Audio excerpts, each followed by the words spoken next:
안녕하세요, 민티저입니다. 오랜만에 또 마이너스 99% 떡락한 CPU를 들고 왔어요. 바로 제온 E5 2695V4입니다. 참고로 이거 2016년도에 출시됐을 때는 이게 $2,400 정도 넘었거든요.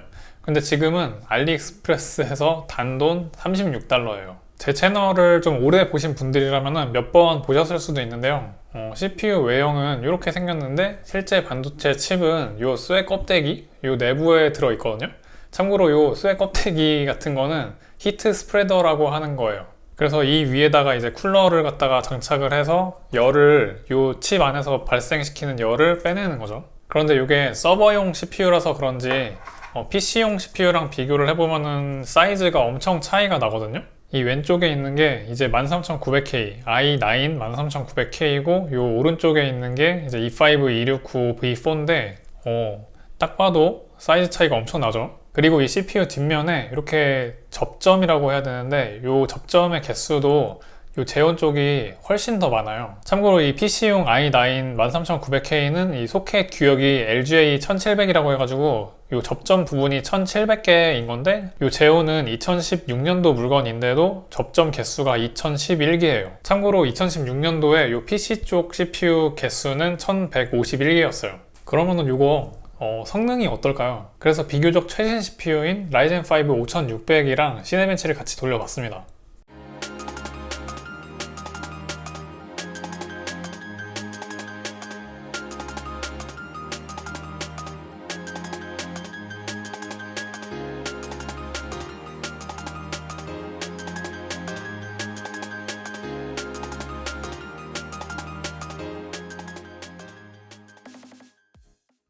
근데 무려 이 구형 CPU가 라이젠 5 5600을 멀티코어 성능에서 이겼어요. 진짜인가 싶죠? 그런데 이 시네벤치 돌아가는 모양이 조금 다르잖아요. 사실 이 제온 쪽은 P코어로만 18코어고 36스레드를 갖고 있거든요. 그리고 이 라이젠 쪽은 6코어 12스레드라서 구형 코어 성능을 갖다가 스레드발로 밀어붙여서 결국 이겨버렸어요. 그래서 바로 이제 배틀그라운드 테스트 돌려봤는데 이제 보시면은 배그 성능은 완전히 딴판이죠. 참고로 이거 그래픽카드는 RTX 4060으로 테스트를 했거든요. 이 정도 급에서 어느 정도는 그냥 적당하게 맞는 수준이라고 생각이 돼요. 보시면은 라이젠 5 5600이 거의 20% 정도 평균 프레임이 성능이 높고 그리고 하위 1% 프레임은 성능이 70%나 더 높아요. 이게 의미하는 게 뭐 코어 개당 성능은 제온 쪽이 거의 뭐 처참하다는 뜻이죠. 그래서 이 게임 성능에다가 가장 영향을 많이 주는 싱글 코어 성능을 시네벤치로 다시 확인을 해봤어요.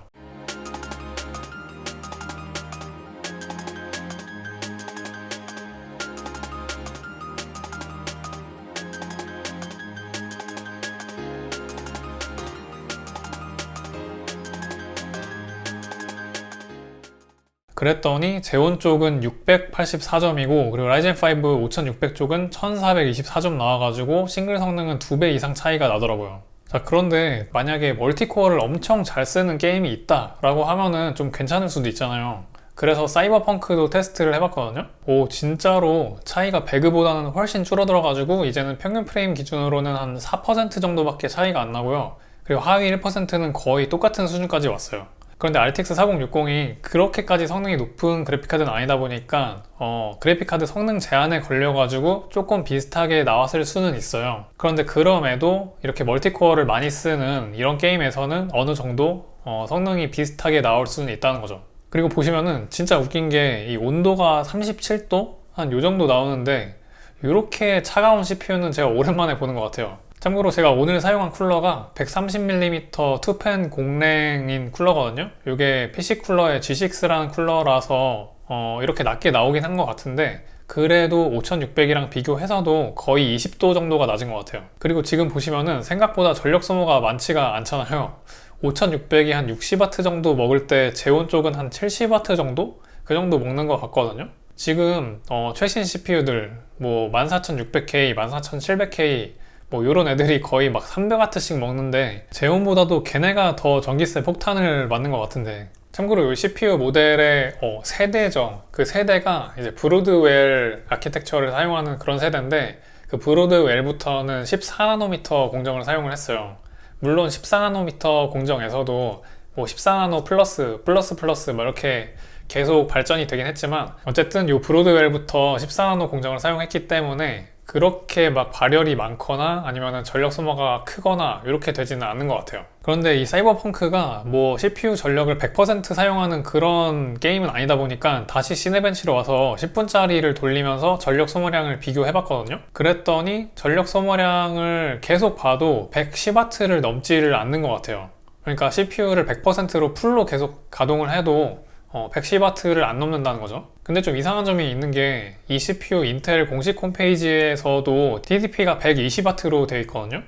물론 뭐 우리 경험상 보통 TDP보다 전력을 더 많이 먹는 경우가 많은데 혹시 그러면은 오늘 사용한 메인보드가 좀 쓰레기라서 전력 공급이 그래서 좀 안 돼서 이런 걸까? 궁금하더라고요. 참고로 지금까지 보셨던 모든 테스트 결과는 이 중국산 메인보드에서 한 거예요. 참고로 이것도 알리익스프레스에서 제가 산 건데 사실 뭐 지금까지는 별 문제 없이 쓰고 있지만 이 메인보드의 품질 관리 기준이 우리가 많이 사는 그냥 일반적인 보드 메이커들이랑 좀 비교하기는 힘들 거예요. 이게 중국산 메인보드라는 뜻이 중국에서 생산만 했다는 게 아니고요. 아예 메이커 자체가 중국의 로컬 브랜드라는 그런 의미거든요. 그래서 아마 들어보시면은 다들 생전 처음 들어보는 그런 업체에서 만든 거예요. 그래서 혹시 이 보드 전원부가 좀 부족해가지고 한 100W 정도밖에 공급을 못 해주나 해가지고 제가 다른 보드도 가져왔어요. 이게 이제 정품 에이수스 보드거든요. 이 에이수스 보드에서도 테스트를 해봤는데 얘는 그래도 조금 어느 정도 전력 공급을 잘 해주지 않을까요? 그래서 이 에이수스 보드에다가 장착을 하고 다시 시네벤치를 돌려봤는데 예상외로 차이가 없더라고요. 에이수스 쪽이 아주 약간 더 전력이 높은 것 같긴 한데 별 차이가 없었어요. 그래서 궁금해서 저도 처음 해보는 건데 이 중국산 메인보드의 전원부를 좀 분해해가지고 확인을 해보려고요. 그래서 이 위쪽에 보시면은 이렇게 팬이 달려 있거든요. 이쪽이 이제 전원부인데 전원부 열을 식힌다고 이렇게 팬을 달아놨어요. 그런데 이쪽 전원부 히트싱크 사이즈를 보면은 그렇게 크진 않아요. 보시면은 이 왼쪽에 이렇게 뭔가 달려 있어서 이 안에 또 뭔가 전원부랑 뭐 히트싱크 같은 게 방열판이 달려 있지 않을까 생각하실 수도 있는데 이거는 진짜로 그냥 페이크로 달아놓은 거라 가지고 아무것도 없는 그냥 플라스틱 껍데기예요. 그러니까 순수하게 여기만 딱 전원부인 거거든요 지금. 그래서 여기를 좀 분해를 해볼게요.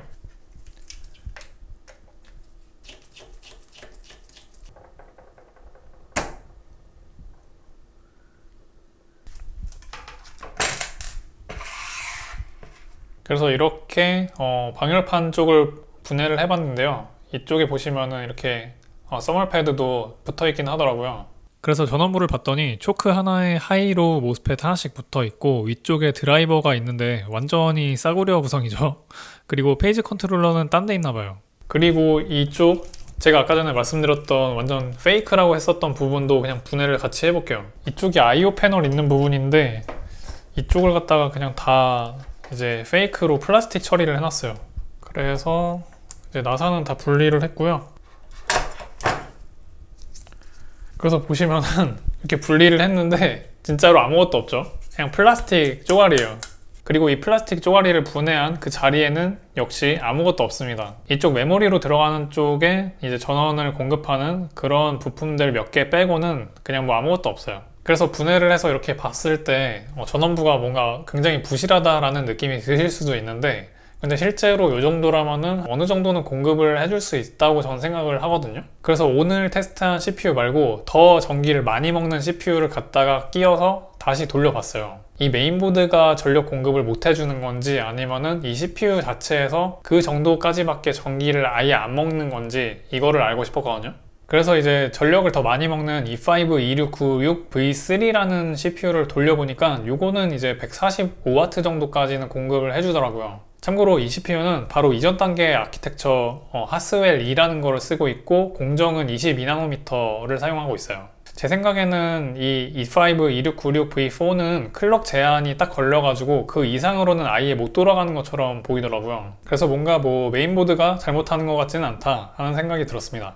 그리고 어떤 분들은 분명히 이게 서버 CPU인데 무슨 PC에서 하는 테스트를 하고 있냐 뭐 이렇게 말씀하실 분들이 계실 수도 있어요. 그런데 이게 서버 CPU이긴 하지만 저는 서버 용도로 이게 어떤 성능이 있는지는 사실 관심이 없거든요. 단지 이게 가격이 지금 싸니까 이걸로 PC를 만들면은 어느 정도의 성능일까가 궁금할 뿐인 거죠. 그리고 그게 이제 가성비가 있는지 그런 게 제일 궁금한 거예요. 자, 근데 그러면은 요거를 사도 될까? 라는 물음에는 잘 모르겠어요. 아까 전에 시네벤치 멀티코어 점수가 13,000점 정도였었잖아요. 근데 사실 이게 멀티코어 점수 보고 살만한 CPU는 또 아니거든요. 아까 라이젠5 5600이 11,000점대 이 정도 나왔지만 지금 많이들 사는 코어 i5 13400F 같은 CPU만 봐도요, 멀티코어 점수가 15,000점대가 나와요. 그래서 이거 말고 지금 제가 $20짜리 다른 제온을 사놓은 게 있어요.